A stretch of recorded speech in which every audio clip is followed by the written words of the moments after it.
அமர்ந்திருக்கின்றோம்.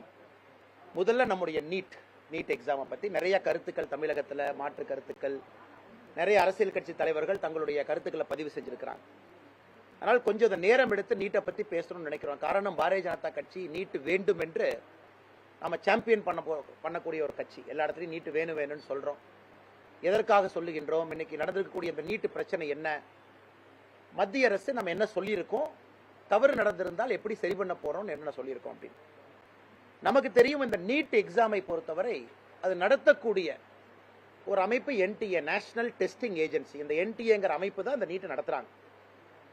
இந்த ஆண்டு எப்போதும் இல்லாத அளவுக்கு நீட் பரீட்சையில் குளறுபடி நடந்திருப்பதாக நிறைய நம்முடைய மாணவ செல்வங்கள் இந்தியா முழுவதுமே வேறு வேறு மாநிலத்தில் நிறைய கம்ப்ளைண்ட் சொல்லியிருக்காங்க. குறிப்பாக குஜராத்தில் காவல்துறை சில புரோக்கர் அரெஸ்ட் பண்ணியிருக்கிறாங்க. பீகாரில், டெல்லியில், எல்லா இடத்திலும் கூட கைதுகளை நம்ம பார்க்குறோம்.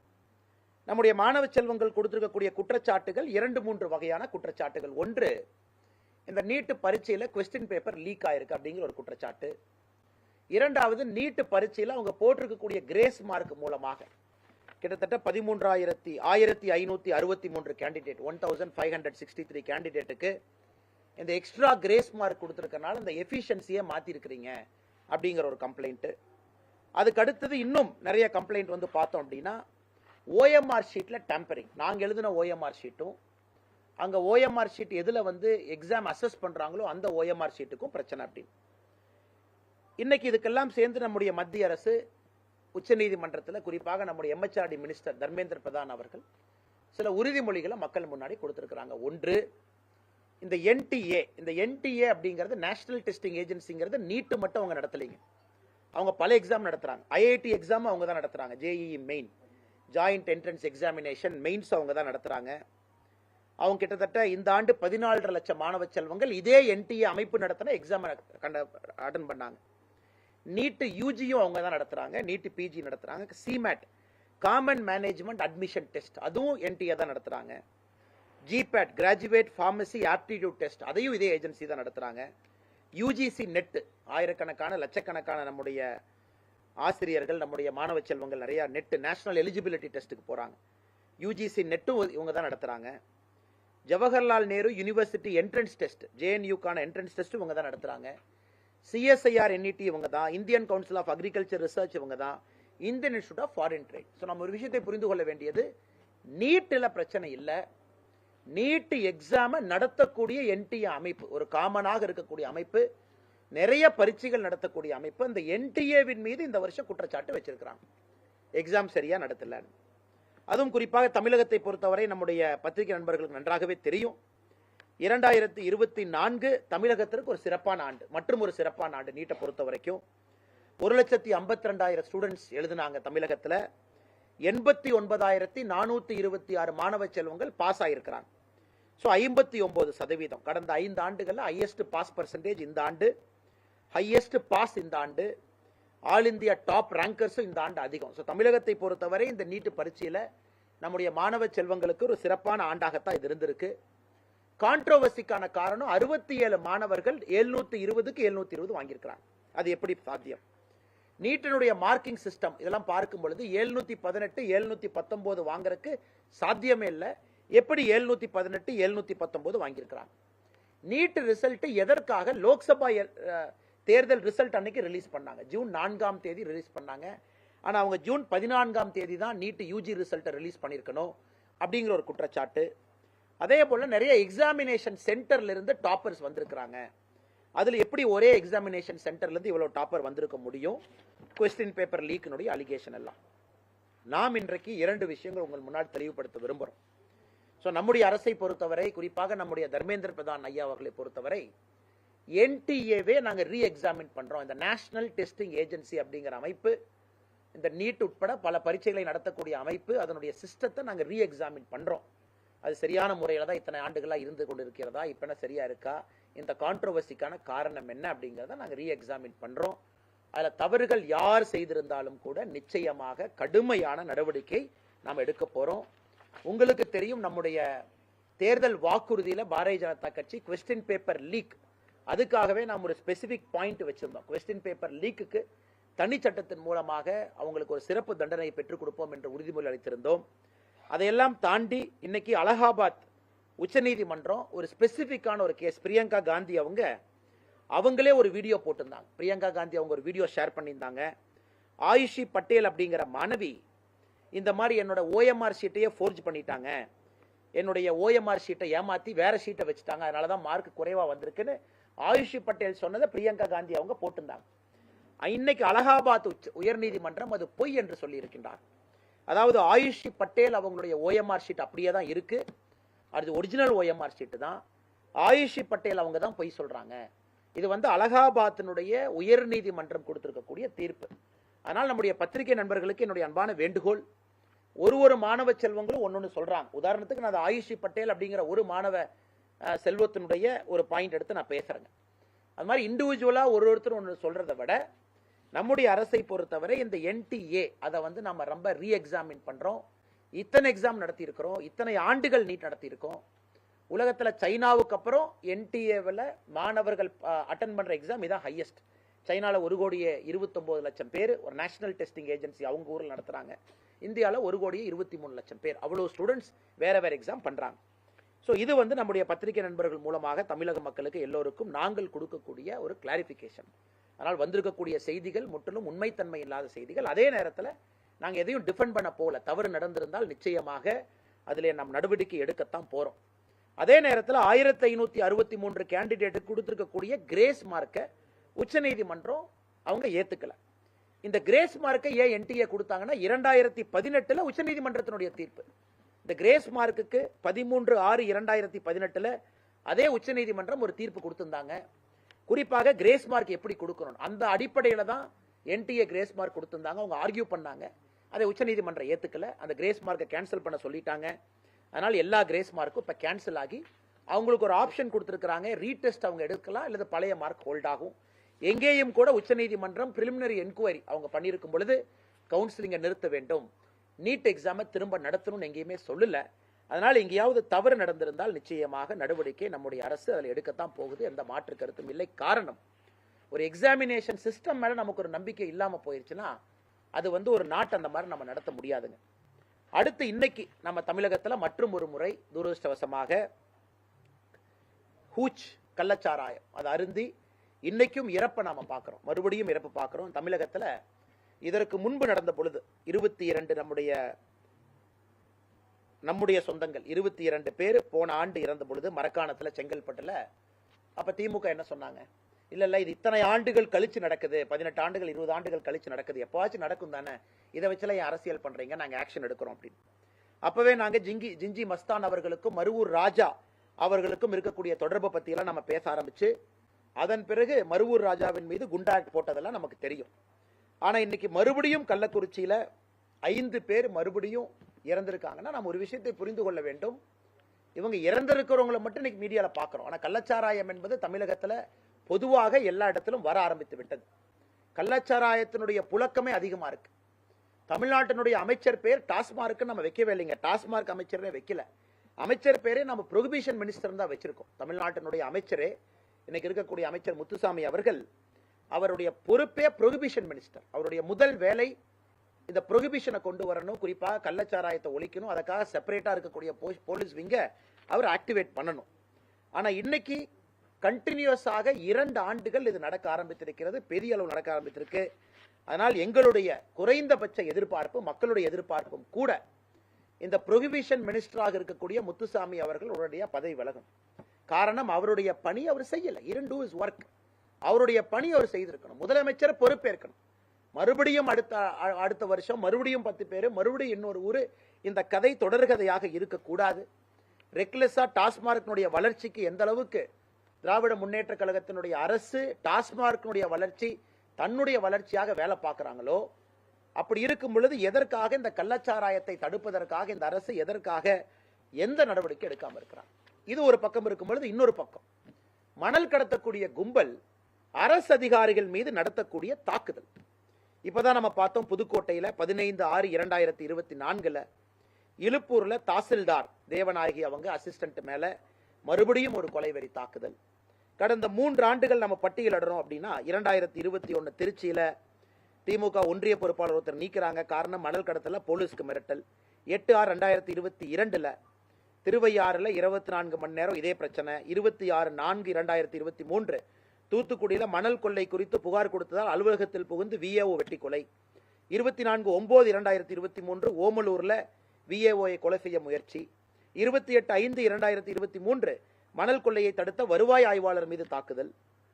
14/10/2023 எங்களையா பிடிக்கிற மணல் கடத்தலை தடுக்க முயன்ற விஏஓ மீது லாரி ஏற்றி கொலை முயற்சி பழனி அருகே. 2/11/2023 மணல் அள்ளியதை தடுத்த விஏஓவின் மீது மறுபடியும் கொலைவெறி தாக்குதல். 23/11/2023 தாசில்தாருக்கு கொலை மிரட்டல். 1/12/2023 மணல் கொள்ளை வழக்கு பதிந்த எஸ்ஐக்கு கொலை மிரட்டல். 4 மாதத்திற்கு முன்பு மறுபடியும் இதேதான். தொடர்ச்சியா இன்னைக்கு பாத்தீங்கன்னா புதுக்கோட்டை ஒரு அரசு அதிகாரிகளுக்கு தமிழகத்தில் பாதுகாப்பு இல்லை. அவர்களுக்கு அரசு நம்ம எதற்காக சம்பளம் கொடுக்கிறோம், எதற்காக அந்த பணியில் இருக்காங்க, அந்த வேலையை அவங்களால செய்ய முடியவில்லை என்றால் ஒரு சாதாரண மனிதருக்கு எப்படி சட்டம் ஒழுங்கு மீது ஒரு மரியாதை வரும்? தொடர்ச்சியாக இது நடந்து கொண்டிருக்கிறது. எத்தனை இடத்துல விஓ அவங்கெல்லாம் கன் லைசன்ஸ் அப்ளை பண்ற அளவுக்கு நிலைமை மோசமா இருக்கு. இதுவும் இந்த ஆட்சியில எந்த அளவுக்கு மோசமாக சட்டம் ஒழுங்கு இருக்குது என்பதற்கு மற்றும் ஒரு உதாரணம். இதையும் பத்திரிகை நண்பர்கள் மூலமாக தமிழக மக்களுக்கு நாங்கள் தெரியப்படுத்துகின்றோம். மணல் கொள்ளையும் கள்ளச்சாராயமும் அதிகரித்துக் கொண்டிருக்கிறது. முதலமைச்சர் அவர்கள் தூங்கிக் கொண்டிருக்கின்றார். அடுத்து நம்முடைய நீதியரசர் சந்துரு அவர்கள் ஒன் மேன் கமிஷன் அவங்க ஒரு ரிப்போர்ட் கொடுத்திருக்காங்க. அந்த ரிப்போர்ட் ஆங்கிலத்தில் கொடுத்திருக்காங்க. அந்த ஆங்கிலத்தை தலைப்பு to avoid violence based on cost and community feeling among college and school student. கல்லூரியில பள்ளிக்கூடத்தில் படிக்கக்கூடிய நம்முடைய மாணவ செல்வங்களுக்கு அவர்கள் சார்ந்திருக்கக்கூடிய ஜாதி சமுதாயம் அது சார்ந்த ஒரு எண்ணம் வரக்கூடாது என்பதற்கான, அதன் மூலமாக வன்முறை வரக்கூடாது என்பதற்கான ஆய்வறிக்கை என்ற அறிக்கை கொடுத்திருக்காங்க. அந்த அறிக்கை யாரு படித்திருந்தாலும் கூட தெரியும், அதுல ஏற்றுக்கொள்ள முடியாத பல விஷயங்கள் அந்த அறிக்கையில இருக்கு. பாரதிய ஜனதா கட்சியை பொறுத்தவரை எதை நாங்கள் ஏற்றுக்கொள்ளவில்லை, அந்த ஆய்வறிக்கையில எங்கே எல்லாம் எங்களுக்கு மாறுபட்ட கருத்து இருக்கு. முதல் கருத்து, பள்ளிக்கூடத்துல ஜாதி இருக்கணுமா? கண்டிப்பா இருக்கக்கூடாது. ஜாதிக்காக வன்முறை இருக்கணுமா? கண்டிப்பா இருக்கக்கூடாது. அதுக்கு ஒரு கமிட்டி போடணுமா? கண்டிப்பா போடணும். அதெல்லாம் நாங்க ஏத்துக்கிறோம். ஜஸ்டிஸ் சந்துரு அவங்க அந்த ரிப்போர்ட் கொடுக்கணுமா? கண்டிப்பா கொடுக்கணும். ஆனா அந்த ரிப்போர்ட்ல இருக்கக்கூடிய பிரச்சனைகள், நாங்கள் சொல்வது ரிப்போர்ட்டை கொடுக்காதீங்க, ரிப்போர்ட் மேல ஆக்ட் பண்ணாதீங்கன்னு சொல்ல. நாங்கள் சொல்வது பிராக்டிக்கலா அந்த ரிப்போர்ட்டின் மீது நடவடிக்கை எடுங்க. அதன் மூலமாக ஆக்கப்பூர்வமான ஒரு மாணவ சமுதாயத்தை அமைக்க முதலமைச்சர் அவர்கள் பாடுபடணும். முதல்ல இன்னைக்கு கல்லர் சமுதாயத்தினுடைய சீர்மரபு பள்ளி, ஆதி திராவிடர் பள்ளி எல்லாம் இன்னைக்கு ஸ்கூல் எஜுகேஷன் டிபார்ட்மெண்ட்டுக்குள்ள கொண்டு வரணும் அப்படிங்கறது ரிப்போர்ட்டினுடைய ஒரு அம்சம் இருக்கு. எங்களுக்கு இதுல உடன்பாடு கிடையாது. காரணம் நமக்கு தெரியும், சில சமுதாயத்திற்கு நாம் சிறப்பு சலுகை கொடுக்க வேண்டும், அதுல எந்த மாற்று கருத்தும் இல்லை. இன்னும் நீண்ட காலங்களுக்கு சிறப்பு சலுகை இருக்கணும். அந்த கம்யூனிட்டியினுடைய அந்த காஸ்டினுடைய ஒரு ஸ்பெசிஃபிக்கா அவங்களுக்கு இருக்கக்கூடிய பேக்வர்ட்னஸை எடுக்கிறதுக்கு நம்ம பண்ணணும். அதை ஸ்கூல் எஜுகேஷன் டிபார்ட்மெண்ட்ல கொண்டு வந்து ஒரு காமனாலிட்டியை கொண்டு வரும் பொழுது நிச்சயமாக அந்த சமுதாயத்தினுடைய முன்னேற்றம் பாதிக்கும். ஜாதி தன்மை வரக்கூடாது, ஜாதி அடையாளம் வரக்கூடாது என்றால் அதற்கு வேறு விதத்தில் பாடுபடணுமோ தவிர பள்ளிக்கூடத்தை கொண்டு வந்து ஜெனரல் எஜுகேஷன்ல இணைக்க கூடாது. அதே போல இரண்டாவது அந்த ஆய்வறிக்கையில சொல்லியிருக்கிறாங்க, அந்த பள்ளிக்கூடம் இருக்கக்கூடிய பகுதியில இருக்கக்கூடிய டாமினன்ட் காஸ்ட், அதாவது ஆதிக்க சமுதாயம் அங்க அந்த பள்ளிக்கூடத்தினுடைய ஆசிரியராக வரக்கூடாது என்கின்ற ஒரு கருத்தை ஆய்வறிக்கையில ஜஸ்டிஸ் சந்துரு அவங்க வச்சிருக்காங்க. எங்களுக்கு இதுல உடன்பாடு கிடையாது. அதாவது ஒரு டீச்சரை நாம ரெக்ரூட் பண்ணும்போது இனி காஸ்ட்டை பார்த்து ரெக்ரூட் பண்ண ஆரம்பிச்சு இனி காஸ்ட்டை பார்த்து போஸ்டிங் போடுவோமா? ஓ நீங்க இந்த காஸ்ட், நீங்க சவுத்துல இல்ல, நீங்க நார்த்துக்கு போங்க, நீங்க வெஸ்ட்டுக்கு போங்கன்னா ஒரு டீச்சரை காஸ்ட் பார்த்து போஸ்டிங் போட ஆரம்பிக்கிறோம். ஜாதியை பார்த்து ஒரு டீச்சரை ஒரு பள்ளிக்கூடத்துல போஸ்டிங் போட ஆரம்பிக்கிறோம். இது எப்படி நாங்க, அதாவது மாணவ செல்வங்களுக்கு இருக்கக்கூடிய பிரச்சனைகளை அங்க தடுக்கணுமோ தவிர இருக்கக்கூடிய ஆசிரியரை நான் டாமினன்ட் காஸ்ட், அதாவது ஆதிக்க சமுதாயம் இல்லாத ஒரு சமுதாயத்திலிருந்து ஆசிரியரை போட்டு நான் சரி பண்றேன் அப்படிங்கிற நினைக்கக்கூடிய கருத்து யாரும் கூட ஏற்றுக்கொள்ள மாட்டார்கள். அடுத்து சீட்டிங் அரேஞ்ச்மெண்ட் ஒரு பள்ளிக்கூடத்தில் ஆல்பபெட்டிக்கல் ஆர்டர்ல வைக்கணும். 7 ஆரம்பிச்சு Z வரைக்கும் அப்படியே அவங்க உட்கார்ந்துட்டு வரணும். இது உலகத்துல எங்கேயுமே இதை பண்ண மாட்டாங்க. 7 ஆரம்பிச்சு Z வரைக்கும், உதாரணத்துக்கு என் பேர் அண்ணாமலை ஏ, நான் 180 சென்டிமீட்டர் இருக்கேன். என்னை கொண்டே முதல் பெஞ்சில் உட்கார வச்சா கடைசி பெஞ்சில் உங்களுக்கு எப்படி தெரியும்? இத்தனை காலமா என்னை கடைசி பெஞ்சில் தான் உட்கார வச்சிருக்காங்க. காரணம் ஹைட்டா இருக்கேன். அப்படி கடைசி பெஞ்சில் உட்கார்ந்தா தான் முன்னாடி இருக்கு உங்களுக்கு தெரியும். இவ்வளவு பிராக்டிக்கல் ப்ராப்ளம் இதுல வரும். ஆல்பபெட்டுக்கும் காஸ்டுக்கும் என்ன சம்பந்தம்? காஸ்ட் வைஸ் ஒரு ஸ்டூடெண்ட்ஸ் உட்கார்றாங்க, அதை தடுப்பதற்கு எத்தனையோ வழிமுறைகள் இருக்கு. ஆசிரியர்களுக்கு கண்டிக்கிறதுக்கு அதிகாரம் கொடுக்கணும், இன்ஸ்பெக்ஷன் கரெக்டா பண்ணணும். ஸ்டூடெண்ட்ஸ் இருந்தா தப்பு பண்ணா சஸ்பெண்ட் பண்ணுங்க, பிடிஏ மீட்டிங்கை ரெகுலரா நடத்துங்க, மாசத்துக்கு ஒரு முறை நடத்தவில்லை என்றால் ஆசிரியர் மீது நடவடிக்கை எடுங்க. இதெல்லாம் ஒரு சிஸ்டமோ தவிர ஆல்பபெட்டிக்கல் ஆர்டர்ல உட்கார்ந்தா காஸ்ட் போயிடும் அப்படிங்கிற ஒரு விஞ்ஞானபூர்வமான ஒரு விஷயத்தை ஜஸ்டிஸ் சந்துரு அவர்கள் சொல்லியிருக்கக்கூடிய முயற்சியும் கூட நிச்சயமாக அது பலிக்காது. அதையும் நாங்க ஏற்க போவது கிடையாது. அடுத்து நம்முடைய அரசியலமைப்பு சட்டம், பள்ளிக்கூடத்துல டிஸ்பிளே, ஒரு கயிறு, ஒரு திருநூறு, ஒரு ருத்ராட்சம் அல்லது ஒரு ஹிஜாப் அல்லது ஒரு கிறிஸ்தவ சமுதாயத்தை சார்ந்த ஒரு சிலுவை இருக்கக்கூடிய ஒரு டாலர் இருக்கக்கூடிய செயின், இதை எந்த அளவுக்கு ஒரு பொது வெளியில பயன்படுத்தலாம், எந்த அளவுக்கு பள்ளிக்கூடத்தில் பயன்படுத்தலாம், இது நீண்ட நாட்களாக நம்ம சமுதாயத்துக்குள்ள நாமளே நம்ம கேட்கக்கூடிய கேள்வி. ஒரு ஸ்டேட்ல பயன்படுத்தக்கூடாது, ஒரு ஸ்டேட்ல எல்லாம் பயன்படுத்தலாம். ஆனா இன்னைக்கு ஜஸ்டிஸ் சந்துரு அவர்களுடைய அறிக்கை பார்த்தீங்கன்னா இதை மறுபடியும் இதை ஆரம்பிச்சிருக்கிறாங்க இந்த பிரச்சனையை. குறிப்பாக ஒரு சேக்ரெட் த்ரெட், அதாவது இந்த ஜாதி என்றால் இந்த அடையாளம், அவங்க இந்த கலர் போட்டுந்தாவே இந்த ஜாதி தான். ஏதோ கோயில்ல எத்தனையோ கயிறு கட்டுறாங்க, இதுக்கு அது ஒரு முடிவா? கட்டக்கூடாது. விபூதியிலிருந்து குங்குமம்ல இருந்து பிரச்சனைகள் அந்த ரிப்போர்ட்ல இருக்கு. அதே போல இஸ்லாமியர்கள், கிறிஸ்துவ மாணவ செல்வங்கள், அவங்க ஒரு ஹிஜாப் கொண்டு வர்றாங்க, ஹிஜாப் உடுத்துறாங்க, அல்லது ஒரு கிறிஸ்டியன் கம்யூனிட்டி டீச்சர் அவங்களே சிலுவை போட்டுட்டு வந்து டீச் பண்றாங்க. இதெல்லாம் நம்ம ரெகுலேட் பண்ண ஆரம்பிச்சோம்னா நம்ம தமிழகத்தினுடைய பன்முகத்தன்மை எங்க போய் நிற்கும் அப்படிங்கறதா நாங்கள் கேட்கக்கூடிய கேள்வி. ஆனால் நாங்க சொல்வது ஒரு பள்ளிக்கூடம் என்பது செக்குலரா இருக்கணும், எல்லா மதத்திற்கும் அப்பாற்பட்டு ஒரு பள்ளிக்கூடம் இருக்கணும்.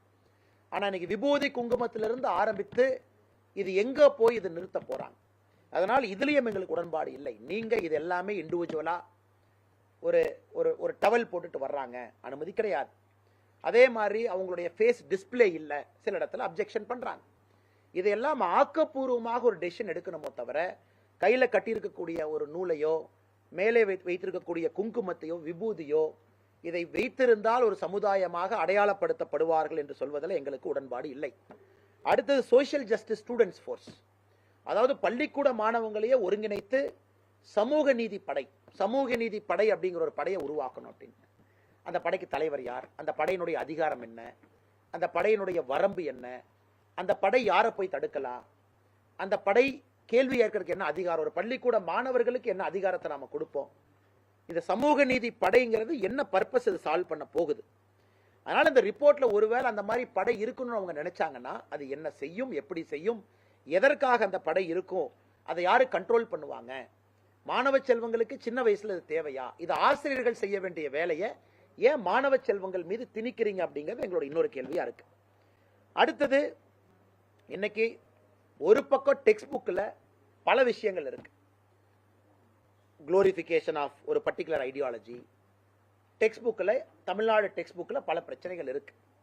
இன்னைக்கு சாஃப்ரனைசேஷன் ஆஃப் எஜுகேஷன் அப்படிங்கிற ஒரு வார்த்தையை நாம பயன்படுத்துறோம் அப்படின்னா அது நீதியரசர் சந்துரு அவர்களுடைய ஷார்ட் சைட்டட்னஸ் தான் அது காட்டுது. அதாவது பள்ளிக்கூடத்தில் இருக்கக்கூடிய பாட புத்தகங்கள் அதெல்லாம் சாஃப்ரனைஸ் ஆகுதுன்னு சந்துரு அவர்கள் சொல்றாங்கன்னா அதே ஆங்கிள் சந்துரு அவர்களும் ஒப்புக்கொள்ளணும். அதே பாட புத்தகத்துல டிரெவிடியன் ஐடியாலஜி இருக்குது, baseless glorification of Dravidian ideology இருக்கு, அதையும் அவர்கள் எடுத்து பேசணும். அதனால் ஒரு சார்பாக பேசுவது நிச்சயமாக இதை ஏற்றுக்கொள்ள முடியாது. அதே போல எலெக்ஷன் நடத்தணும். உங்களுக்கு தெரியும் James Michael Lyngdoh, JM Lyngdoh, அந்த கமிட்டி ரிப்போர்ட் உச்சநீதிமன்றத்தில் குறிப்பாக கல்லூரிகளில் எந்த அளவுக்கு எலெக்ஷன் நடத்தணும் அப்படிங்கறத ரொம்ப கிடுக்குப்படி உச்சநீதிமன்றம் போட்டிருக்காங்க. இன்னைக்கு சந்துரு அவர்கள் ஸ்கூல்ல எலெக்ஷன் நடத்தணும். இப்ப ஜாதியை ஒழிக்கிறன்னு நீங்க எலெக்ஷன் நடத்துறீங்க, நடக்கக்கூடிய தமிழ்நாட்டில் சாதாரண எலெக்ஷனே ஜாதியை வச்சுதான் இருக்கு. என் முதலமைச்சர் எந்த முதலமைச்சர் அந்த ரிப்போர்ட்டை கையில வாங்கினாரோ அவரே எஸ்சி பொது தொகுதியில எஸ்சி அவங்களை தான் நிக்க வைக்கிறாரு, பொது தொகுதியில இன்னொரு பொது கேண்டிடேட் நிக்க வைக்கிறாங்க. முதலமைச்சர் அவர்களுக்கு எஸ்சி ரிசர்வ் தொகுதியில ஒரு பொது வேட்பாளர் நிக்க வைக்கிறதுக்கு முதலமைச்சர் அவர்களுக்கு இன்னும் தைரியம் வரல. அந்த முதலமைச்சர்கிட்ட சந்துரு அவர்கள் ரிப்போர்ட்டை கொடுத்து காலேஜ் ஸ்கூல் ஸ்டூடெண்ட்ஸ் கிட்ட எலெக்ஷன் நடத்தினா ஜாதி காணாம போயிரும் சொல்றது எங்களை பொறுத்தவரை ஏற்றுக்கொள்ள முடியாது. ஸ்கூல்ல நீங்க எலெக்ஷன் நடத்த ஆரம்பிச்சா ஜாதி அரசியல் ஸ்கூலுக்குள்ள எட்டி பார்க்க ஆரம்பிக்கும். அதனால இந்த ரிப்போர்ட் தேவையா? கண்டிப்பா தேவை. நாங்க கண்டிப்பா ரிப்போர்ட் வேணும்னு ஒத்துக்கிறோம். பள்ளிக்கூடத்துக்குள்ள ஜாதி இருக்கக்கூடாது, நாங்க தெளிவா இருக்கோம். ஜாதி வன்முறைகள் நடக்கக்கூடாது. ஆனால் இதில் சொல்லி இருக்கக்கூடிய கருத்துக்களை பின்பற்றினோம்னா இன்னைக்கு விட இன்னும் 5 ஆண்டுகள் கழித்து அங்கே ஜாதி ஆதிக்கம் பள்ளிக்கூடத்தில் இன்னும் அதிகமாகத்தான் இருக்கும். ஆனால் மாண்புமிகு முதலமைச்சர் அவர்கள் இந்த கருத்தை எல்லாம் எடுத்துக்கொண்டு அவர் எல்லா தரப்பு வாதங்களையும் எடுத்துக்கொண்டு அவர் ஒரு ஆக்ஷன் பிளான், ஒரு டாஸ்க் ஃபோர்ஸ் போட்டு அதை இம்ப்ளிமெண்ட் பண்ணணும் அப்படிங்கறதா எங்களுடைய வேண்டுகோள். பத்திரிகை நண்பர்கள் மன்னிக்கணும், இன்னைக்கு ஏசி வேலை செய்யல, சம் இஷ்யூ ஜெனரேட்டர்ல. அண்ணே நாங்க ஒத்துக்கிறோங்க அண்ணே, பள்ளிக்கூடத்துக்குள்ள ஜாதிக்கு வேலை இல்லை, ஒத்துக்கிறோம். கடிவாளம் போடணுமா, கடிவாளம் போடணும். அதற்கான நேரம் வந்துருச்சா, நேரம் வந்துருச்சு. அதற்கு சொல்லி இருக்கக்கூடிய கருத்துக்கள் உடன்பாடு இல்லை, ஒரு தரப்பு சிந்தனையை புகுத்துற மாதிரி இருக்கு. அதனால் முதலமைச்சர் அவர்கள் அந்த ரிப்போர்ட் அப்படியே டோட்டோ நான் எடுத்துக்குவேன், அது அப்படியே நாங்க இம்ப்ளிமெண்ட் பண்ணோம்னா இன்னைக்கு நன்றிங்கண்ணா, இன்னைக்கு இருக்கும் வரை இருக்கிறத விட இன்னும் அதிகமான பிரச்சனைகளை தான் நீதியரசர் சந்துரு அவர்களுடைய அந்த ஆய்வறிக்கை இன்னும் அதிகமாகத்தான் உருவாகும் என்பது எங்களுடைய கருத்து.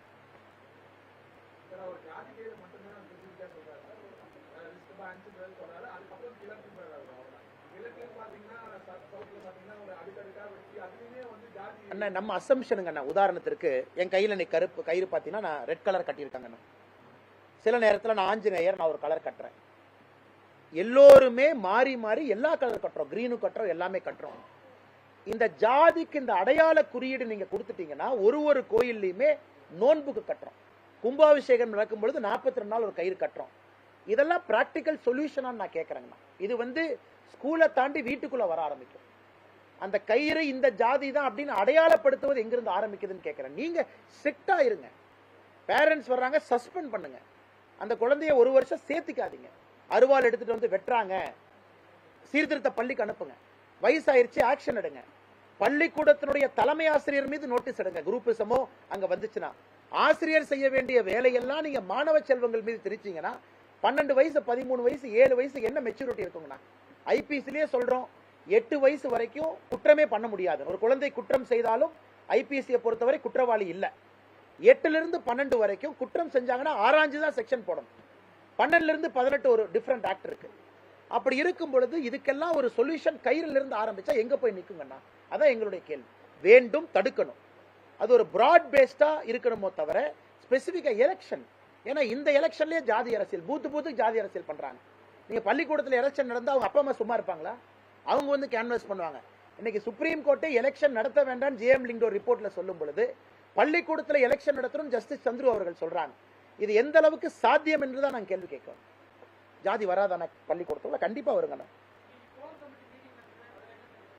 ஆனா கோர் கமிட்டி தேர்தல் முடிந்த பிறகு 2-3 கோர் கமிட்டி நடந்திருக்குங்கண்ணா. ஆன்லைன்ல நடந்திருக்கு. இன்னைக்கு தான் முழுமையாக கிட்டத்தட்ட ஒரு 6 மணி நேரம் ரிவ்யூ மெக்கானிசம், 39 தொகுதியும் ரிவ்யூ பண்றதுக்கு ஒரு வாய்ப்பு நம்முடைய அகில இந்திய தலைவர்கள் வந்திருந்தாங்க. எலெக்ஷன் பெர்ஃபார்மன்ஸ், 39 தொகுதியினுடைய பெர்ஃபார்மன்ஸ், வாக்கு சதவீதம் எப்படி இருக்கு, பாசிட்டிவ்ஸ், மைனஸ், கம்ப்ளைண்ட்ஸ், சில தலைவர்கள் எலெக்ஷன்ல வேலை செய்யல, வேலை செஞ்சாங்க, அது மாதிரி எல்லாமே கலந்து பேசுவதற்கான ஒரு வாய்ப்பு. அதனால இந்த கோர் கமிட்டி ரொம்ப நீண்ட ஒரு கோர் கமிட்டிங்கண்ணா.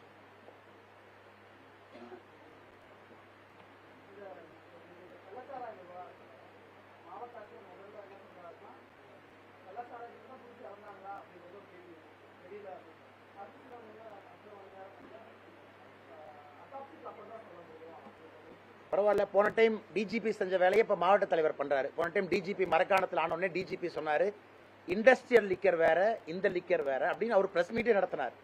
பழைய நம்ம ரிட்டையர்ட் ஆன டிஜிபி, மாண்புமிகு டிஜிபி அவர்கள் பத்திரிகை நண்பர்களுக்கு ஒரு கிளாஸே எடுத்தார். எரிசாராயம்னா என்ன, இண்டஸ்ட்ரியல் ஆல்கஹால்னா என்ன, ஸ்பிரிட்னா என்னன்னு. இன்னைக்கு அது கலெக்டர் பேசுற அளவுக்கு வந்திருக்கு. அண்ணா கள்ளச்சாராயம், இது கள்ளச்சாராயம் தான், அந்த புழக்கம் இருப்பது எல்லோருக்கும் தெரியும். ஆனால் இன்னைக்கு சாக்கு போக்கு சொல்லாம முதலமைச்சர் அவர்கள் நாளைக்கு ஒரு ரிப்போர்ட்டை கொடுத்து நாங்க எத்தனை சல்லசாராயத்தை கைப்பற்றணும், எவ்வளவு அண்டாவை கைப்பற்றணும், எத்தனை குண்டாவை கைப்பற்றணும் ஒரு 4 அறிக்கை கொடுப்பாங்க. அதெல்லாம் பிரயோஜனம் இல்லைங்கண்ணா. ப்ரொஹிபிஷன் மினிஸ்டர்னு வச்சுக்கிட்ட ஒரு வேலை டாஸ்மார்க்கு மட்டும் பார்த்துக்கணும்னா அது எப்படிங்கண்ணா ப்ரொஹிபிஷன் மினிஸ்டர்? அதனால் முதலமைச்சர் சொன்னா ஆமாம் நாங்கள் பொறுப்பேற்றுக் கொள்கின்றோம், 2 முறை நடந்திருக்கு, நான் பொறுப்பேற்றுக்கிறேன். அமைச்சர் அவங்க பதவி விலகுவாங்க, நாங்க பொறுப்பேற்றுக்கிறோம், தார்மீக அடிப்படையில் பொறுப்பேற்றுக்கிறோம், ஒரு 10 லட்ச ரூபாய் பணம் கொடுத்தா வந்துருமாங்கண்ணா. ஆனால் நாங்கள் சொல்வது இது ஒரு முறை அல்ல. போன முறை என்ன சொன்னாங்க, 18 ஆண்டுகள் ஒரு பாயிண்ட் சொன்னாங்க. இத்தனை வருஷம் கழிச்சு இப்பதாங்க நடக்குது, நாங்க இப்பதான் ஆட்சிக்கு வந்தோடனே நீங்க கம்ப்ளைண்ட் பண்றீங்க, முதலமைச்சர் அவங்களே கோவப்பட்டாங்க. ஆனா இன்னைக்கு தொடர்ந்து நடக்கும் பொழுது முதலமைச்சர் அவர்கள் ஏன் பொறுப்பேற்க மறுக்கின்றார் என்பதுதான் எங்களுடைய கேள்வி.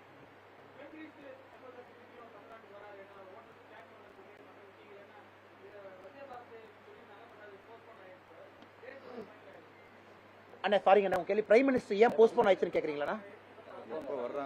எப்ப வர்றாங்க? ஓகே அண்ணா, பிரைம் மினிஸ்டர் வருவார்கள் என்கின்ற அடிப்படையில் ரயில்வே மினிஸ்ட்ரி சில ஆரம்ப வேலைகள் ஆரம்பிச்சாங்க. குறிப்பா வந்தே பாரத், அது வந்து ரயில்வே டிபார்ட்மெண்ட்டுக்கு மட்டும் வரலீங்கன்னா, பிரதமர் அவர்கள் வருவதாக இவர்கள் சொன்னது கிட்டத்தட்ட 31 ப்ராஜெக்ட், அப்ராக்சிமேட்டா 31 ப்ராஜெக்ட்டுக்கு மேல அவங்க பேசிக்கிட்டாங்க.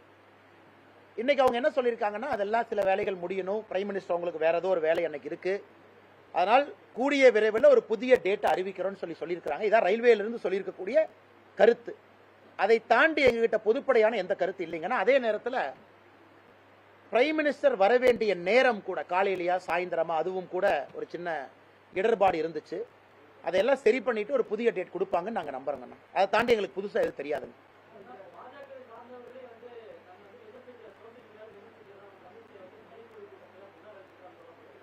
புகாரே அளிக்கலீங்கண்ணா. ஏங்கண்ணா இல்லைங்கண்ணா, புகார் அளிக்கல. யார் அப்படிலாம் விமர்சிக்கலீங்கண்ணா. ஆனா அக்கா இன்னைக்கு சொன்னாங்க, நீங்க பிரஸ் மீட் வச்சு கேள்வி கேட்கறீங்கன்னு நினைக்கிறேன். ஒரு பிரஸ் மீட்ல பேசும்போது சொன்னாங்க, அண்ணா எங்களை பொறுத்தவரை கட்சியில் ஒரு டிசிப்ளின் இருக்கு. அப்கோர்ஸ் அந்த டிசிப்ளின் படி நம்ம ஆக்ஷன் எடுக்க போறோம், அது ஒன்று. இன்னைக்கு சமூக வலைதளம் என்பது ரொம்ப பெருசு. என்னை பத்தி நீங்களும் கிரிட்டிசைஸ் பண்ணலாம், ஒரு ரைட் விங் சிம்பத்தைசரும் கிரிட்டிசைஸ் பண்ணலாம், ஒரு பாரதிய ஜனதா கட்சி தொண்டனும் கிரிட்டிசைஸ் பண்ணலாம். அது ஒரு மாநில தலைவராக எனக்கு அது ஓகே. ஆனா அது எல்லை மீறி போகும் பொழுது எல்லாத்துக்கும் பிரச்சனை. அதனால் தமிழிசைக்கா அது போன்ற புகார் எதுவும் எங்கிட்ட சொல்லல, எப்பவுமே சொல்லல, தொலைபேசியிலே சொல்ல, இன்னைக்கு சொல்லல. அப்படி வரம்பு மீறி ஏதாச்சும் போச்சுன்னா நாங்களும் பார்த்து கொண்டிருக்கின்றோம். கட்சியை சார்ந்தவர்களாக இருந்தால் நடவடிக்கைகளுக்கு உரிமை இருக்கு. இன்னைக்கு கட்சியை தாண்டி இந்த ஈகோ சிஸ்டம் ரொம்ப பெருசா இருக்கு. அமெரிக்காவில் இருக்கிறாங்க, துபாயில் இருக்கிறாங்க, எல்லா ஊர்ல இருக்கிறாங்க, சிம்பத்தைசரா இருக்கிறாங்க. அவங்களுக்கு மோடிஜியை பிடிக்கும், வேறு தலைவரை பிடிக்கும் அப்படிங்கிறத அவங்க கிட்ட நம்ம அட்வைஸ் பண்ண முடியும். சில இடத்துல அதையும் நாங்கள் செய்து கொண்டிருக்கின்றோம். ஆனா ஒரு தலைவர்களுடைய கருத்துக்கு உங்களுக்கு ஏற்புடையது இல்லை என்றால் அதை பொதுவெளியிலே குற்றம் சாட்டுவது அநாகரிகம் என்பது என்னுடைய கருத்து. அதாவது நம்முடைய ஈகோ சிஸ்டம்ல இருந்தா அது வேறு விதத்துல சொல்லலாம்.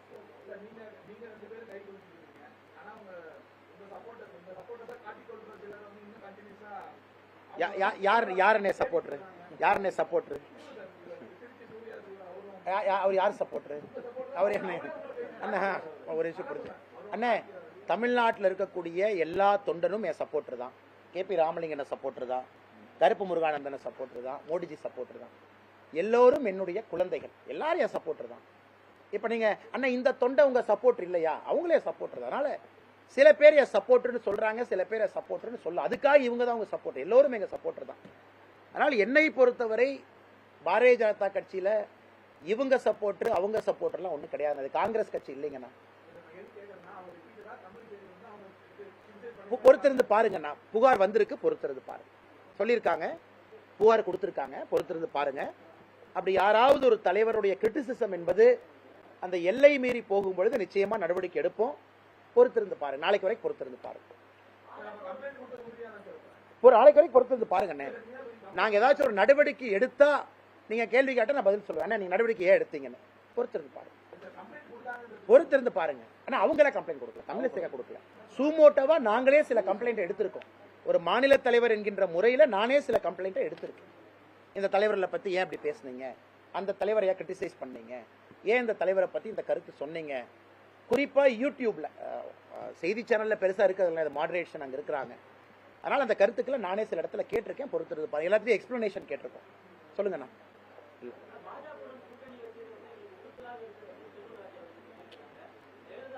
பாஜகவோட கூட்டணி வச்சது யாரு குருத்தலா இருக்குங்கண்ணா? இன்னைக்கு செல்லூர் ராஜா என்ன வேண்டிட்டு இருக்காரு, ஆண்டவா அந்த விஜய் அவர் எப்படியாச்சும் அனுப்பிவிடு, இந்த எம்ஜிஆர் ஐயாக்கு பின்னாடி இந்த விஜய் ஐயா வந்தா எங்களை காப்பாத்திடுவாங்க. இதை ஒரு வெட்கக்கேடாக நான் பார்க்கின்றேன். அவ்வளவு பெரிய ஒரு கட்சி, 72 இருக்கக்கூடிய கட்சி, புரட்சி தலைவரார் புரட்சி தலைவி அம்மாவால் இருந்த ஒரு கட்சி. இன்னைக்கு அங்க இருக்கக்கூடிய தலைவர் வந்து கடையில பாத்திரம் விற்கிற மாதிரி வித்துட்டு இருக்காங்க. அண்ணே நீங்க வாங்கினே 10 ரூபாய்க்கு 2 பாத்திரம், நீங்க வாங்கினே 10 ரூபாய்க்கு 3 பாத்திரங்கிறாரு செல்லூர் ராஜா அண்ணன். விஜய் அண்ணா வாங்க வாங்கன்னு இவரே கூட்டு வந்துருவாருன்னா ஒரு விஷயத்தை புரிந்து கொள்ள வேண்டும். அனைத்து இந்திய அண்ணா திராவிட முன்னேற்ற கழகம் என்பது ஒரு சித்தாந்தம் சார்ந்த கட்சி. சித்தாந்தத்தை அவங்க வைக்கிறாங்க. பாரதிய ஜனதா கட்சி என்பது ஒரு சித்தாந்தம் சார்ந்த கட்சி. நாளைக்கு விஜய் அவங்க வர்றாங்கன்னா அவர் ஒரு சித்தாந்தத்தை கொண்டு வர போறாங்க. நாம் தமிழர் சீமான் அவர்கள் அவர் ஒரு சித்தாந்தத்தை வச்சிருக்காங்க. நாங்க ஏத்துக்கலாம், ஏத்துக்காம இருக்கலாம், மக்கள் நீங்க ஏத்துக்க போறீங்க, ஏத்துக்காம இருக்க போறீங்க. ஆனா இன்னைக்கு அதிமுகவுடைய நிலைமை திரு செல்லூர் ராஜா அவர்கள் பேசுறது இன்னைக்கு உறுத்துது. நாங்க பாரதிய ஜனதா கட்சியோட கூட்டணி வச்சது உறுத்துதுன்னு சொல்றவரு, அவரு கட்சி தலைவரை பத்தி சொல்லாமே. எங்களுக்கு நம்பிக்கை இருக்கு, எடப்பாடி பழனிசாமி அவர்கள் 2026ல 234 ஜெயிப்பாருன்னு சொல்லாமல்லண்ணா. ஒரு விஜய் வந்து எங்களை காப்பாற்றுவார்னு பேசும்பொழுது அவருக்கு அவர்களுடைய தலைவரின் மீது நம்பிக்கை இழந்ததாகத்தான் நான் பார்க்கிறேன்.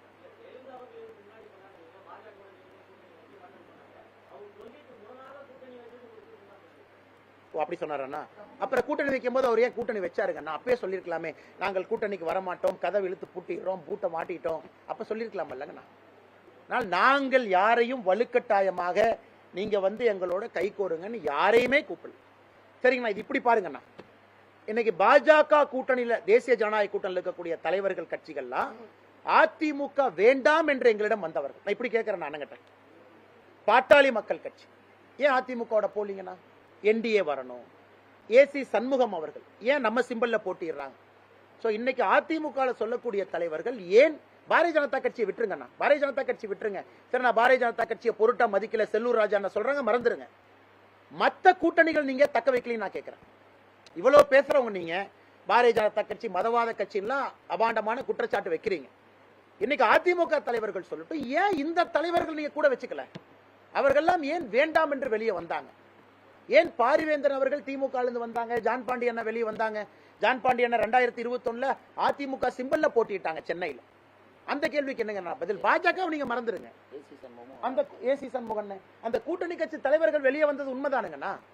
அப்படி என்றால் ஒட்டுமொத்தமாக எல்லோருமே அதிமுகவை நிராகரித்திருக்கின்றார்கள் என்பதான் சொல்லுது. அண்ணன் இன்னைக்கு எடப்பாடி என்ன சொல்றாரு?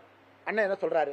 நாங்க 0.86% ஓட்டு அதிகமா வாங்கிட்டோம், எங்களுக்கு வெற்றிங்கிறார். இல்ல என்ன சொல்றாருல்ல? போன டைம் அவர் நின்ன சீட் எவ்வளவு? 23. இந்த டைம் அவர் சின்ன சீட் எவ்வளவு? 32, 31. 9 சீட் அதிகமா நின்று போன டைம் ஹிஸ்டாரிக்கல் லோ 19%, இந்த டைம் 9 சீட் அதிகமா நின்று 0.8% அதிகமா வாங்கியிருக்கேன்னு ஒரு முன்னாள் முதலமைச்சர் தம்பட்டம் அடிக்கக்கூடிய நிலைமையில தான் இன்னைக்கு அதிமுக இருக்கு. நான் குற்றச்சாட்டு எது சொல்லிங்கன்னா அவங்க சொல்றதுக்கு பதில் சொல்றேன். நீங்க உங்க கட்சி எப்படி வளர்க்கணும்னு வேலையை பாருங்க. தினமும் உட்கார்ந்து பாஜக சரியில்லை, தினமும் உட்கார்ந்து பாஜக இப்படி, தினமும் உட்கார்ந்து பாஜக கூட்டணி வச்சனால நெஞ்ச உறுத்துது, தினம் உட்கார்ந்து நாங்க சொல்றோமான அதிமுக சரியில்லைன்னு. நாங்க தினம் உட்கார்ந்து ஜெயக்குமார் அண்ணனுடைய பையன் டெபாசிட் இழந்துட்டாரு நான் சொல்றேனாங்கண்ணா? இல்ல தினம் உட்கார்ந்து நாங்க எதாவது சொல்றோமாங்கண்ணா? எதுவுமே சொல்லல. நாங்கள் எங்க கட்சியை வளர்ப்பதற்கான வேலையில் இருக்கோம். மக்கள் ஏத்துக்கிறது ஏத்துக்காது, மக்கள் எங்க உழைப்பை பார்த்து முடிவு பண்ண போறாங்க. ஆனா அதிமுக காரங்க தினமும் பிரஸ் மீட் வச்சு பிஜேபி பிஜேபி பிஜேபி எத்தனை நாளைக்கு இந்த பஞ்சப்பாட்டு பாடுவாங்க? எலெக்ஷன் முடிஞ்சிருச்சு, ரிசல்ட் வந்துருச்சு, எல்லாத்துக்கும் முன்னாடி ரிசல்ட் இருக்கு. உங்க வேலையை நீங்க பாருங்க, எங்க வேலையை நாங்க பாக்குறோம். ஏங்கண்ணா அதான் பாயிண்ட். இன்னைக்கும் மனசு உறுத்துதுன்னா என்ன அர்த்தம்? கூட்டணி எப்ப இருந்துச்சு? கூட்டணி முடிஞ்சு அடுத்த ரிசல்ட்டே வந்தாச்சு. இன்னைக்கு மனசு உறுத்துதுன்னா என்ன அர்த்தம்? நீங்க சொல்லுங்கண்ணா.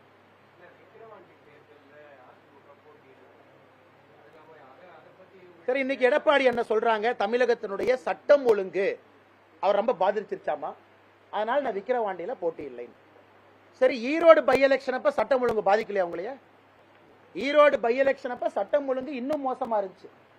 அன்னைக்கு எடப்பாடி பழனிசாமி என்ன இல்ல, திமுக வந்த பிறகு சட்டம் ஒழுங்கு மோசமா இருக்கு, நான் ஈரோடு பை எலெக்ஷன் நான் போட்டி இல்லைன்னு சொன்னா அவர் சொன்ன கருத்துல நியாயம் இருக்கு.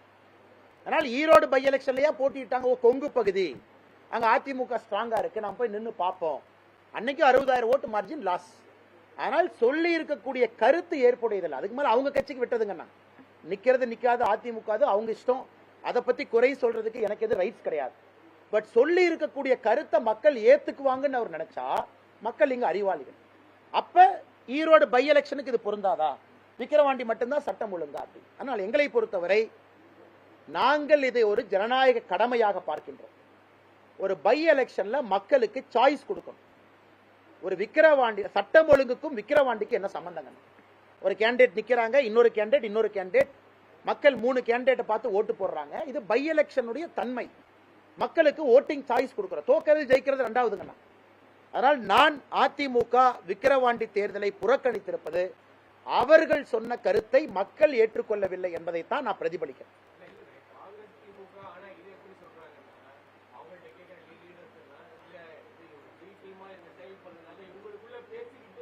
நான் முதல்ல இருந்து சொல்றேன் அண்ணா, ஒரு நிமிஷம் அண்ணா, லாஜிக்கல் क्वेश्चन கேக்குறாங்க. நீங்க சீனியர் ரிப்போர்ட்டர், இவர் எலெக்ஷன்ல நிக்கிறார், நான் இவர் பி டீம்னா நான் நிக்காம இருந்தா தானே இவர் ஜெயிப்பாரு. திமுக எலெக்ஷன்ல நிக்குது, யாரு திமுகவுடைய பி டீமா இருந்தா நிக்காம இருப்பாங்க? அதிமுக. இது logic, basic logic of maths. இவர் இங்க நிக்கிறார், நான் இவர் நண்பர். அப்படி இருந்து எலெக்ஷன் நான் எப்படி ஒரு பி டீம் ஆவேன்? இல்ல நான் சொல்றதுக்குன்னு சொல்றவங்கள தான் நீங்க கேட்கணும். அவங்க பி டீமா அவங்க காட்டி கொடுக்க கூடாது. சொல்லுவாங்கல்ல, எங்க அப்பா குதிரைக்குள் இல்ல அப்படிம்பாங்க கிராமத்துல, ஒளிச்சு வச்சுட்டு எங்க அப்பா இல்லை. இன்னைக்கு திமுக வந்து யார் இந்த எலெக்ஷன்ல நிக்கலையோ அவங்க பி டீம்னு தமிழக மக்களுக்கு தெரிஞ்சது. தொடர்ந்து நாங்க சொல்றோம், எலெக்ஷன் நிக்கிறவங்க எப்படி பி டீம் ஆவாங்க? இதெல்லாம் புது லாஜிக்கா இருக்கு. அதனால திமுக இருக்கக்கூடிய தலைவர்கள் சுய பரிசோதனை பண்ணிக்கணும். பி டீமா இருக்கிறவங்க நிக்காம இருந்தா தான் ஓட்டு ஸ்பிளிட் ஆமா அவங்களுக்கு வரும். நாங்க நின்னோம்னா ஓட்டு ஸ்பிளிட் ஆக போது, நாங்க ஜெயிக்க போறோம். எப்படி பி டீம் ஆகும்? ஆனா இன்னைக்கு தமிழக மக்களுக்கு தெரிஞ்சிருச்சு, உண்மையாலுமே யார் யாருடைய பி டீம் என்பது மக்கள் புரிந்து கொண்டு விட்டார்கள்.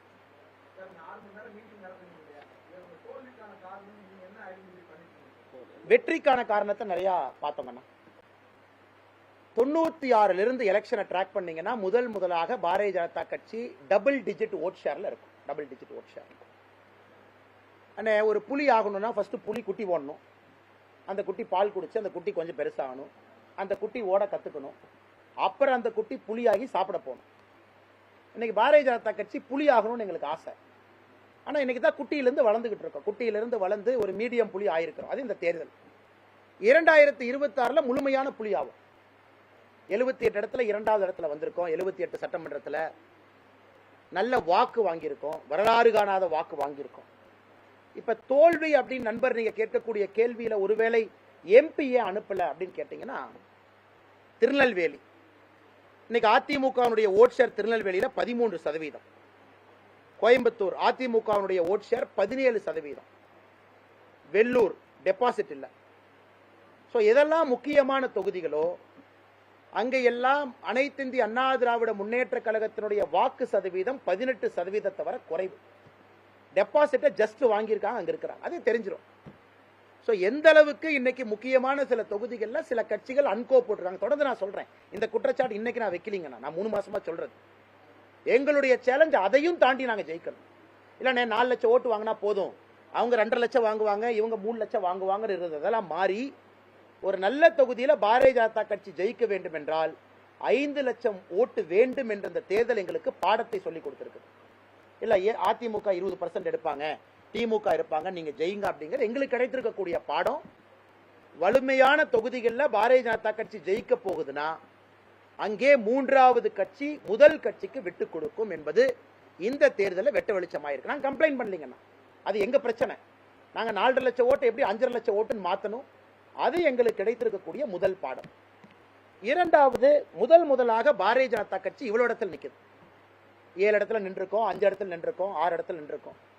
முதலா 23 இடத்துல 23 × 6 அசம்பிளி போட்டீங்கன்னா 138 அசம்பிளி தொகுதியில பாரதிய ஜனதா கட்சி சிம்பல், மிச்ச இடத்துல கூட்டணி கட்சி. கட்சிக்கு புதுசு, இவ்வளவு இடத்துல நின்றுக்கும். எலெக்ஷன் மேனேஜ்மெண்ட் எப்படி பண்றது?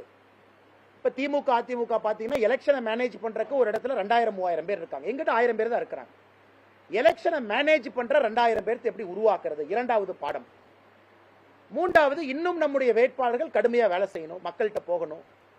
அதனால் நாங்க இன்னைக்கு நன்றி அறிவிப்பு கூட்டத்தை ஆரம்பிக்க போறோங்கண்ணா. இந்த 2-3 நாட்கள்ல நான் உட்பட எல்லோருமே எங்க தொகுதிக்கு போய் மக்கள்கிட்ட நன்றி சொல்ல போறோம். எல்லா இடத்துக்கும் போறோம். நாங்கள் நன்றி 2 பேர்கிட்ட சொல்ல போறோம். ஓட்டு போட்டவங்களுக்கு நன்றி, ஓட்டு போடாதவங்களுக்கு சொல்ல போறோம். நாங்கள் இன்னும் கடுமையா உழைக்கிறோம், அடுத்த முறை எங்களுக்கு வாய்ப்பு கொடுங்க. நீங்க ஓட்டு போடாத ஏத்துக்கிறோம், எங்கிட்ட ஏதோ ஒரு குறை இருக்கு, மேபி எங்களுக்கு நீங்க வேண்டாம்னு நினைச்சிருக்கலாம், அதெல்லாம் நாங்க ஆமோதிக்கிறோம், ஏத்துக்கிறோம். அதை ஏத்துக்கிட்டு உங்ககிட்டயும் நாங்க வேண்டோம், உங்களுடைய அன்பை பெறுவதற்கு இன்னும் கடுமையா உழைப்போம், அடுத்த முறை நீங்களும் ஓட்டு போடுங்க. சோ நன்றி அறிவிப்பு கூட்டத்தை நாங்க ஏற்பாடு பண்ணிருக்கோம், எல்லா பக்கம் போவோம். இதான் எங்களுக்கு கிடைத்திருக்கக்கூடிய பாடங்கண்ணா.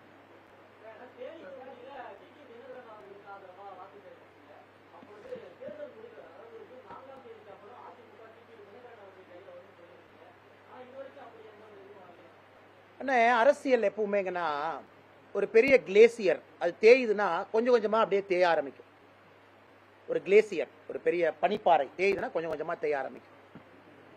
எனக்கு அந்த பனிப்பாறை கண் முன்னாடி தேய ஆரம்பிக்குது. அதனாலதான் விஜய் வாங்க, அடுத்து அஜித்தை கூப்பிட்டுருவாங்களா இருக்கு. அவர் பாட்டு சிவனே இருக்காரு, அரசியலே விட்டுருங்கப்பா, நான் வந்து அமைதியான ஒரு வாழ்க்கையை வாழ்றேன், ரொம்ப நேர்மையான நாணயமான வாழ்க்கையை வாழ்றேன்னு நினைக்கக்கூடிய அஜித்தன்னா அடுத்து கூப்பிடுவாங்க, நீங்களும் வந்து ஒரு பக்கம் சேருங்க. அந்த நிலைமையில இன்னைக்கு அதிமுக இருக்கு. நான் சொல்வது நடக்கும், நீங்க பாருங்க. அதற்கான ஆரம்ப குறியீடுகள் அறிகுறிகளை நீங்க பார்க்க ஆரம்பிச்சிட்டீங்க. டிடிவி என்ன போகக்கூடிய ரெஸ்பான்ஸை பாருங்க. இன்னொரு அம்மையார் அவர்கள் பிரஸ் ஸ்டேட்மெண்ட் கொடுத்திருக்கிறாங்க, அதையும் நீங்க பார்த்திருக்கிறீங்க. தேர்தலுக்கு பின்பு எதெல்லாம் நடக்கும் என்று நாங்கள் நினைத்தோமோ எல்லாம் நடக்க ஆரம்பிச்சு. கண்கூடாக உங்களுக்கு தெரிவதற்கு நாட்கள் ஆகும். நிச்சயமா நீங்கள் அதை பார்ப்பீங்க. அண்ணே அண்ணா, எங்களுக்கு அதுக்கு என்னென்ன சம்பந்தம்? நான் ரீடு பண்றேங்க, நான் ரீடிங். நீங்க எஸ்டிபியோட அலையன்ஸ் வச்சீங்கன்னாவே ஏடிஎம்கே கேடர்ஸ் வெளியே வர ஆரம்பிச்சிருவாங்க. கிரவுண்ட்ல நாங்க பாக்குறோம். எஸ்டிபி அலையன்ஸ் வச்சீங்கன்னா வர ஏத்துக்க மாட்டாங்க. இஸ்லாமிய கட்சி வேற, ஃபண்டமெண்டலிஸ்ட் பார்ட்டி வேற, இஸ்லாமியர்கள் வேற, கிறிஸ்தவர்கள் வேற. இந்த புரிதல் இல்லாம எல்லாத்தையும் நான் வச்சுக்குவேன், என்டோர்ஸ் பண்ணவே ஏத்துக்க மாட்டாங்க. பிஎஃப்ஐக்கும் இஸ்லாமிய சொந்தமுக்கும் டிஃபரன்ஸ் இருக்கு. ஒரு பிஎஃப்ஐக்கும் என்னோட இஸ்லாமிய நண்பருக்கும் அடிப்படை வேறுபாடு இருக்கு. ஒரு அரசியல் கட்சி ரெண்டு பேரும் ஒண்ணுன்னு நினைச்சா பெரிய தப்பு பண்றாங்க. அதே போலதான் நான் இந்து குரூப்லயும் சொல்றேன், எக்ஸ்ட்ரீம் ரைட் விங்கருக்கும் எனக்கும் டிஃபரன்ஸ் இருக்கு. I am not an extreme right wing. Right விங்கிற வார்த்தையே தவறுங்க. ரைட் விங்னா இங்க ரைட் விங்னா அந்த காலத்துல பிரெஞ்சு பார்லிமெண்ட்ல ரைட் சைடுல உட்கார்ந்தவங்க ப்ரோக்ரசிவ்ஸ் ரைட் விங் ஆயிடுச்சு. இப்ப யாரோ ஒருத்தர் சொல்றாங்க இது ஹிந்து நாடு, இது வந்து இங்க ஹிந்துக்கள் மட்டும்தான் இருக்கணும், நான் ஏத்துக்கொள்ள போறது கிடையாது. எனக்கு அவங்களுக்கு டிஃபரன்ஸ் இருக்கு. அவங்களே என்னை நீங்க ஒன்னா பார்த்தா எப்படிங்கன்னா, அதே போலதான் நீங்க பிஎஃப்ஐயும் ஒரு இஸ்லாமிய நண்பரையும் ஒன்னா பாக்குற மாதிரி தான் பாக்குறாங்க. அதனால இது எல்லாமே நடக்கக்கூடிய விஷயங்களை நீங்க பாக்குறீங்க. புதுசா சொல்றதுக்கு என்னென்ன இருக்கு? அது தவறுங்கண்ணே, அது தவறு.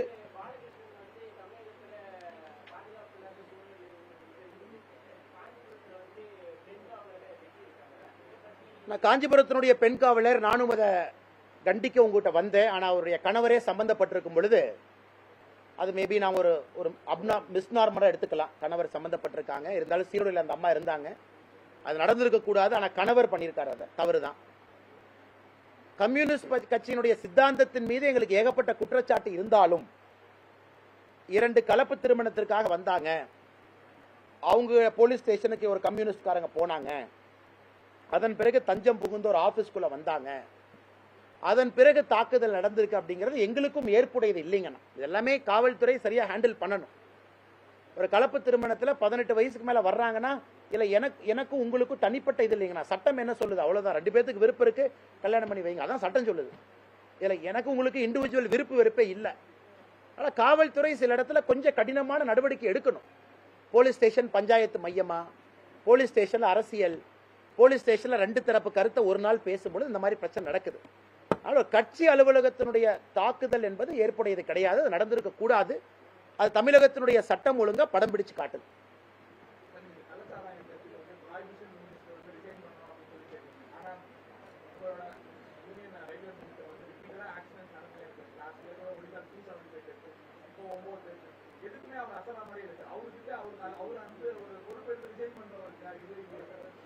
அண்ணா, நம்ம ரயில்வே மினிஸ்டருடைய செயல்பாடை நீங்க ஹானஸ்டா பாருங்கண்ணா.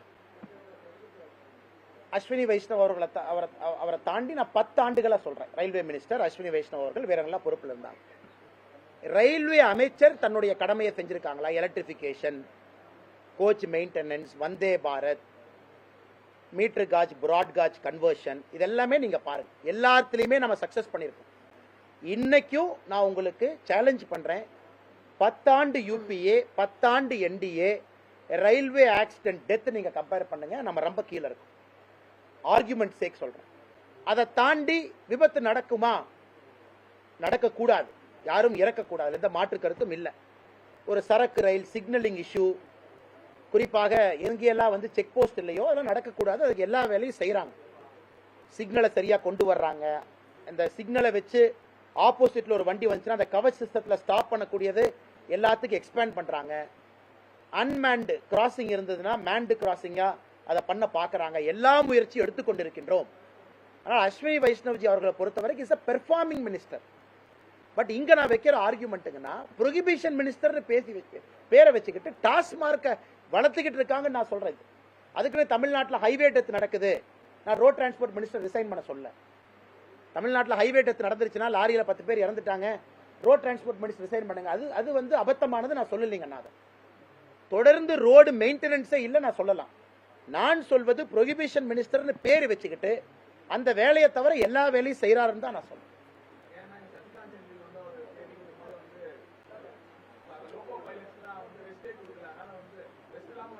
ஆனா நம்ம ஆய்வறிக்கை வராத பொழுது நாம் எப்படிங்க யூகம் கொடுக்கறது? அந்த ஒரு இன்வெஸ்டிகேஷனுக்கும் there is an accident committee report கொடுப்பாங்க. அதனால யூகத்தின் அடிப்படையில் இதனால தான் நடந்துச்சு, இந்த பர்டிகுலர் லோகோமோட்டிவ் பைலட் வந்து இவ்வளவு நாள் வேலை செஞ்சார், டேட்டா யாருக்கிட்ட இருக்கு. அதனால யூகத்தின் அடிப்படையில் நாம் பேச ஆரம்பிச்சா இதுக்கு எண்டே இல்லைங்க. நான் சொல்றது பெர் கேபிட்டா ஒரு வருஷத்துல எடுத்து பாருங்க, ரயில்வே ஆக்சிடென்ட்ல எவ்வளவு பேர் இறந்திருக்காங்க. நம்ம ஆட்சிக்கு வந்த பிறகு அது குறைஞ்சிருக்கா? 100% குறைஞ்சிருக்கு. சரிங்க அண்ணா, எல்லாத்துக்கும் நன்றிங்க அண்ணா. நன்றி அண்ணா. வாங்க.